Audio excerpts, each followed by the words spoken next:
Welcome viewers. அது March மாதம் 29ஆம் தேதி 2022 கேரளாவில் இருக்கக்கூடிய ஒரு கிராமத்துல ஒரு நபர் என்ன பண்றாரு அப்படின்னா, ஒரு கிணறு ஓரமா போயிட்டு இருக்கிறாரு. அது மாதிரி போகும்போது அவருக்கு துர்நாற்றம் வீசுறத உணர்றாரு. பிறகு எங்க என்ன நாற்றம் வருதுன்னு தெரியல. ஆனா இந்த நாற்றம் எதுவோ விலங்குகள் இறந்த மாதிரி இல்ல, ஏதோ நபர்கள் மனிதன் இறந்த மாதிரி இருக்கு. அதாவது ஈஸியா சொன்னா பொன நாத்தம்னு சொல்லுவோம் இல்லையா நம்ம. அது மாதிரி இருக்கு அப்படின்ற ஒரு எண்ணத்துல ஏதாவது இங்க எதனா சடலம் எதனா இருக்கா அப்படின்னு சொல்லி சுத்தி முத்தி பாக்குறாரு. அதே மாதிரி பார்த்துட்டே வரும்போது அங்க ஒரு பாழடைஞ்ச ஒரு கிணறு ஒண்ணு இருக்கு. அந்த கிணறுக்குள்ள பார்த்தா ஒரு பெண் குழந்தையானது இறந்து சிதைந்த நிலையில் இருக்கு. இத பார்த்ததுமே அவருக்கு தூக்கி வாரி போட்டுடுது. அவர் அங்கவே சத்தம் போடுறாரு. சத்தம் போட்டதுல பக்கத்துல இருக்கக்கூடிய ஊர் மக்கள் எல்லாரும் ஓடி போய் பாக்குறாங்க. ஓடி போய் பார்த்ததுல அந்த பெண் குழந்தையினுடைய முகமானது சுத்தமா சிதைக்கப்பட்ட நிலையில் யாருன்னே தெரியாத அளவுக்கு இருக்கிறத பார்த்து உடனே போலீஸுக்கு கால் பண்றாங்க. உடனே விரைந்து போன போலீஸ் அந்த குழந்தைய மீட்டு கொண்டு போயிட்டு அட்டாப்சி பண்றாங்க. அட்டாப்சி பண்ணதுல அந்த பெண் குழந்தை பல நாட்கள் சித்திரவதைக்கு உள்ளாயிருக்கு. அதோடு இல்லாம இறப்பதற்கு முன்பு மிகவும் கொடுமையான சித்திரவதையெல்லாம் அனுபவிச்சிருக்கு. இது எல்லாத்தை விட அந்த பெண் குழந்தை பல முறை சீரழிக்கப்பட்டு இருக்கு அப்படின்றத கன்ஃபார்ம் ஆகுது. இது எல்லாத்தையும் வைத்து இப்ப அந்த பெண் குழந்தை யாராவது வந்து கேட்பாங்க, என்னுடைய மகள் மிஸ்ஸிங் அப்படின்னு சொல்லி அப்படின்ட்டு போலீஸும் வெயிட் பண்றாங்க. 2 நாள் போகுது, 3 நாள் போகுது, 4 நாள் போகுது. கரெக்டா 8வது நாள் ஒரு மிகப்பெரிய பணக்கார குடும்பத்தை சார்ந்த ஒரு தம்பதிகள் என்னுடைய மகள் மிஸ்ஸிங் அப்படின்னு சொல்லி ஒரு கம்ப்ளைண்ட் ஒன்று வந்து கொடுக்குறாங்க.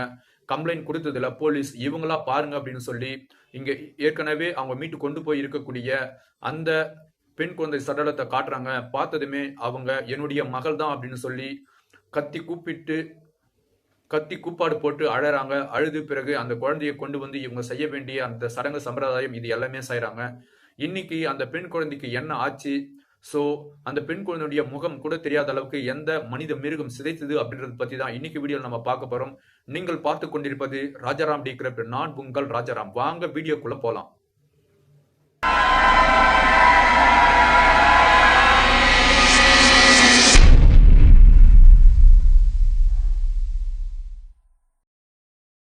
கேரளாவில் ஒரு திருமணமான தம்பதிகள் ரொம்ப சந்தோஷமா வாழ்ந்துட்டு வராங்க. அவங்க சந்தோஷமா வாழ்ந்ததற்கு ஆதாரமா ஒரு ஆண் மகன் மற்றும் ஒரு பெண் மகளையும் அவங்க பெற்றெடுக்கிறாங்க. இதே மாதிரி போகுது. ஸோ என்னதான் இவங்க கேரளாவில் பிறந்தாலும் இவங்களுடைய பூர்வீகம் அப்படின்றது நம்ம தமிழ்நாட்டை சார்ந்த சேலம் தான். அடிக்கடி தன்னுடைய சொந்த ஊரான சேலத்துக்கு ஏதாவது ஃபங்க்ஷனா வந்து போவாங்க.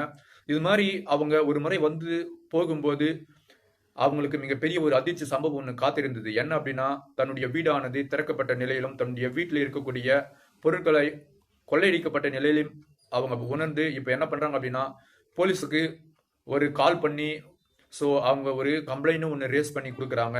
இருந்தாலும் போலீஸ் இந்த கொள்ளையடிச்ச நபர் யார் அப்படின்னு சொல்லி அவங்களால கண்டுபிடிக்க முடியல. அதற்கு ஏன் அப்படின்னா போதிய ஆதாரம் எதுவுமே போலீஸுக்கு கிடைக்கவே இல்லை. அதே மாதிரி ஓரிரு வருடங்கள் கழிது அப்பயும் என்ன பண்றாங்க அப்படின்னா, தன்னுடைய மகன் மற்றும் மகளை வீட்டிலேயே விட்டு கணவன் மனைவி மட்டும் சேலத்துக்கு வந்து போறாங்க. அதே மாதிரி போயிட்டு பார்த்தா அவங்களுக்கு அப்பவும் ஒரு அதிர்ச்சி சம்பவம் காத்திருக்கு. என்ன அப்படின்னா, தன்னுடைய மகன் மற்றும் மகளை யாரோ ஒரு நபர் அத்துமீறி வீட்டுக்குள்ள நுழைந்து அவங்க 2 பேரையும் கட்டி போட்டு வீட்டில் இருக்கக்கூடிய பொருட்களை கொள்ளடிச்சுன்னு போயிருக்குது அவங்களுக்கு தெரிய வருது. திரும்பவும் போலீஸ் கிட்ட இவங்க இன்ஃபார்ம் பண்றாங்க.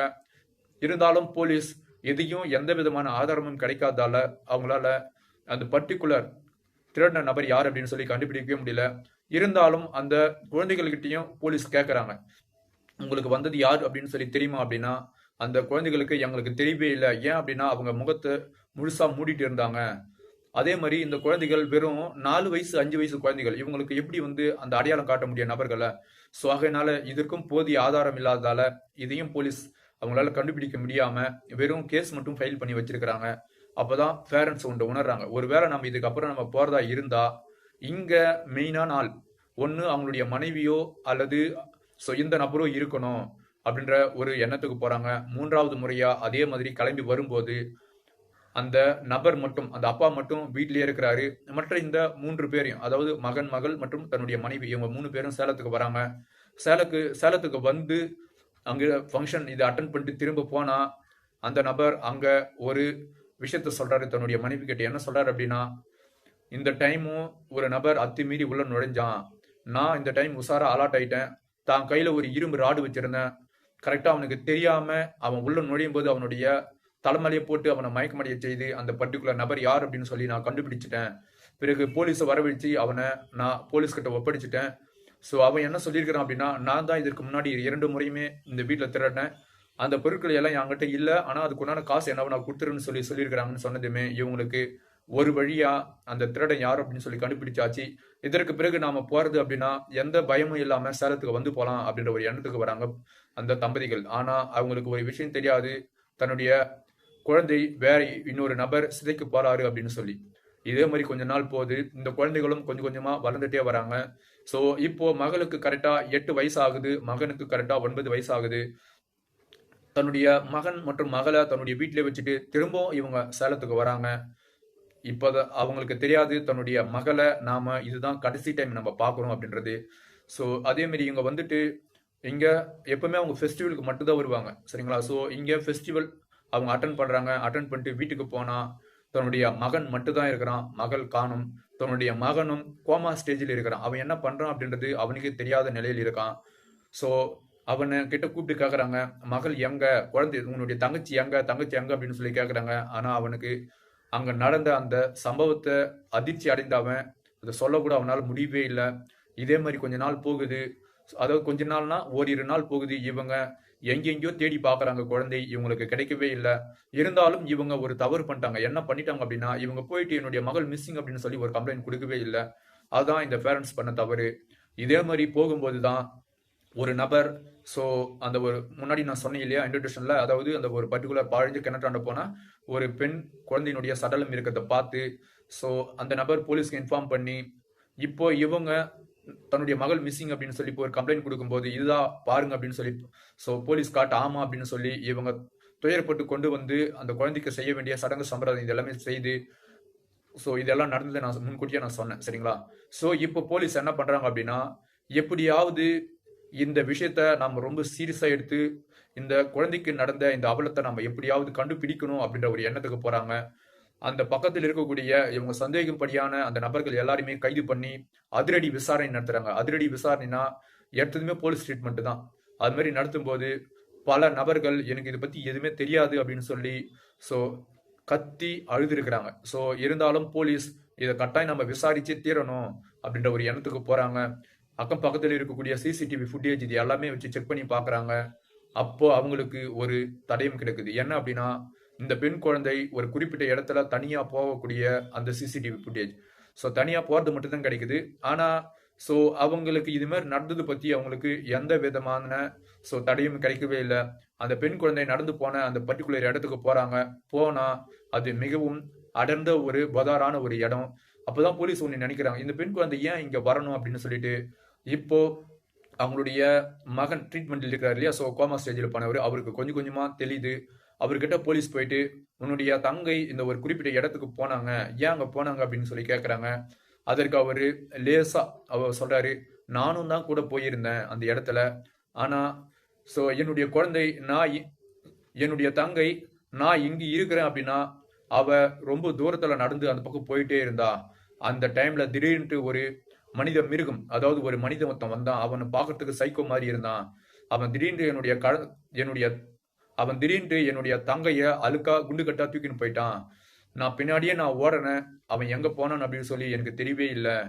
ஸோ இதற்கிடையிலேயே எனக்கு மிக பெரிய அதிர்ச்சி சம்பவம் அப்படின்றதால நான் மயக்கம் போட்டு வீழ்ந்துட்டேன், என்ன நடந்ததுன்னே எனக்கு தெரியல அப்படின்னு சொல்லி அவனும் சொல்றான். இப்போ போலீஸ்க்கு ஒரு உண்மை தெரிய வருது. அப்போ இந்த குழந்தைகள் போன அந்த இடத்துல தான் அந்த குற்றவாளி இருக்கான் அப்படின்றது தெரிய வருது. அதே மாதிரி போலீஸ் போறாங்க, அந்த பர்டிகுலர் இடத்தை எல்லாமே ஆய்வு பண்றாங்க. அந்த குழந்தை சடலத்தை வீட்டுக்கு கொண்டு வந்தாங்க இல்லையா, அந்த இடத்தையும் ஆய்வு பண்றாங்க. அங்கதான் அவங்களுக்கு ஒரு தலைமுடி ஒண்ணு கிடக்குது அவங்களுக்கு, சரிங்களா? ஸோ அந்த தலைமுடி வச்சு இந்த தலைமுடி கொண்ட நபர் அவங்களுடைய டிஎன்ஏ நம்ம எடுத்தோம் அப்படின்னா அந்த மனித மிருகம் யார் அப்படின்னு சொல்லி நம்ம ஈஸியா கண்டுபிடிச்சலாம் அப்படின்னு சொல்லி போலீஸ் சந்தேகப்படக்கூடிய ஒரு 15 நபர்களை அந்த ஏரியாவில இருந்து கொண்டு வந்து அவங்களுடைய டிஎன்ஏ டெஸ்ட் எடுக்கிறாங்க. கரெக்டா ஒரு நபருக்கு இந்த டிஎன்ஏ டெஸ்ட் கரெக்டா மேட்ச் ஆகுது. அந்த முடியினுடைய டிஎன்ஏ டெஸ்ட் அந்த நபரை கைது பண்ணி அவர்கிட்ட விசாரணை மேற்கொள்ளும்போது தொடக்கத்தில் எனக்கு எதுவுமே தெரியாதுன்னு சொன்ன அந்த மனித மிருகம் பிறகு ஸோ ஆமா நான் தான் அந்த பெண் குழந்தைய சீரழிச்சு இது மாதிரி பண்ணேன் அப்படின்னு சொல்லியிருக்கிறான்.